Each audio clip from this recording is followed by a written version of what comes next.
yeah, I don't know how much of that was cut off, but like, you know, these parents were complaining about these kids on the party bus, and they're just hating on, and and they were just complaining that the that they hate the party bus company because the party bus allows kids to drink and take ecstasy and etc. And like, you know, the part obviously the kids are gonna drink. Like, let's not be realistic here. Let's say that rather than blaming the party bus, why don't you instruct your kids on how to party safely? Why don't you tell your kids?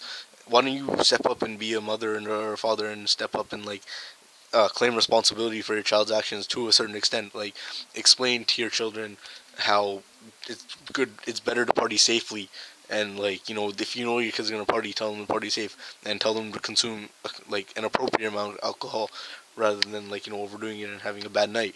And, you know, so I guess this is the thing, but like, there's ways of telling your children not to do ecstasy and all that shit. Like, you can tell them, like, it kind of seems like a little bit over the top that you're taking these powders and you're ingesting them for, like, I don't know, to get like retarded, essentially. Like, you know, personally, I have no bane against people who want to do drugs or anything or alcohol, but personally, I don't like drinking either. So if I was telling my kid, I'd just be like, yeah, like, why do you need to do this? Like, I don't know.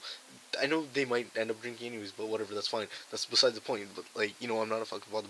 But the point I'm trying to make is like, tell them how to interact with their environment and make their own judgments, and like, and if whatever, for whatever reason, like, you cannot say that, oh, you trusted these people and their kid was having a party, and, you know, oh, and you went on, and like, you're kind of shifting the blame away here, like, from the person who threw the party bus. All you're doing is you're taking liability off the party bus parents, the girl who rented the parents who rented it. You're just shifting liability from them to the company itself. If you know that this is happening, then don't send your fucking kids on a party bus. You know what I mean? Like, we don't, like, you get what I'm saying? Like, you don't hate on the park because people are shooting up in the park.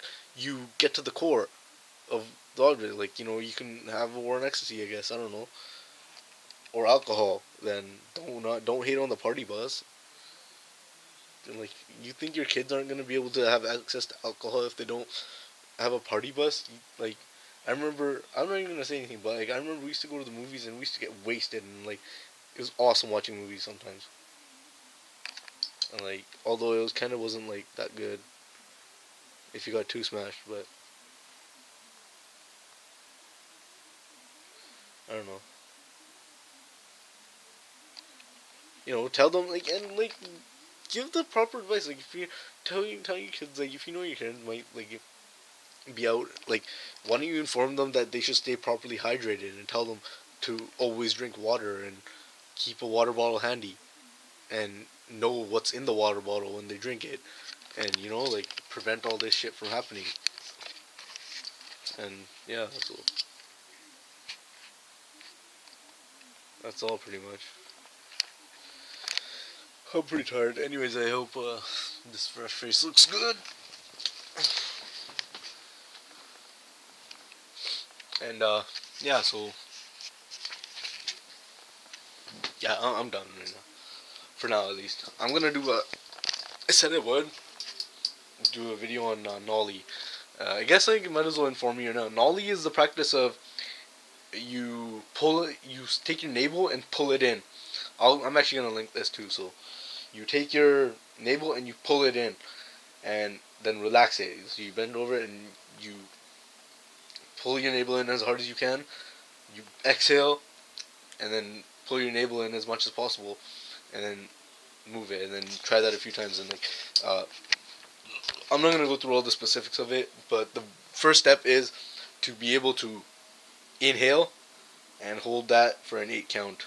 An 8 count is usually a good place to start. If you can hold in for an 8 count, then obviously you're not going to be counting out loud. It's going to be in your head, mental. So exhale, hands on your knees, tipping at the waist, tipping at the glutes. So do a hip hinge, execute a hip hinge kind of. Put your hands on your knees or on your thighs, and make sure your shoulders are square. And breathe out all the way. Lock your tongue. head and tongue in an anatomical resting position, and pop that, kind of like that, and then pull everything in here up. So like pull everything in and up. So your anus in, your balls, your penis. Like if you're a woman, pull in your vagina, pull on your Kegel. That's essentially what I'm saying. Pull on your Kegel, and pull on your abs at the same time, and then like like just use your hands to brace yourself so you don't tip over. Like so you keep that, so you don't lose that arch in your back either, and hold that for a couple seconds, for a little bit, and then release it, and then repeat it.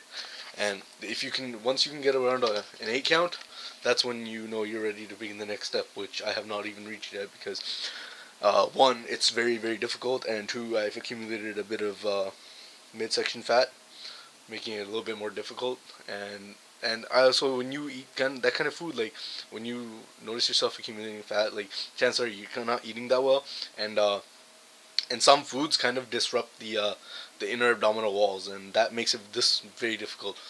And then either way, so once you can have an 8 count, there's methods of rolling your abdominals across your intestines and massaging your innards, and just getting more energy flowing in there.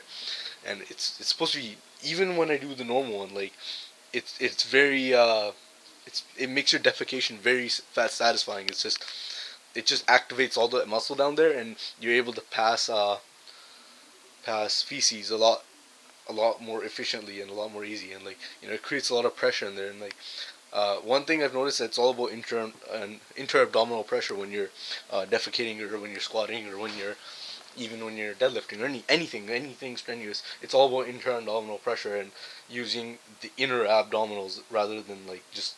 I mean, yeah, having a 6 pack is good and all, but the actual uh, the actual muscle that does it is under all that, and like and it works in conjunction with your Kegel and your anus and all that shit. Like it all just holds your body together. Anyways, I'm done for now. So links down below. Peace. This has been Eric with Eric the Conqueror on Facebook. Facebook.com/Eric the Conqueror. YouTube.com/user/Simon047.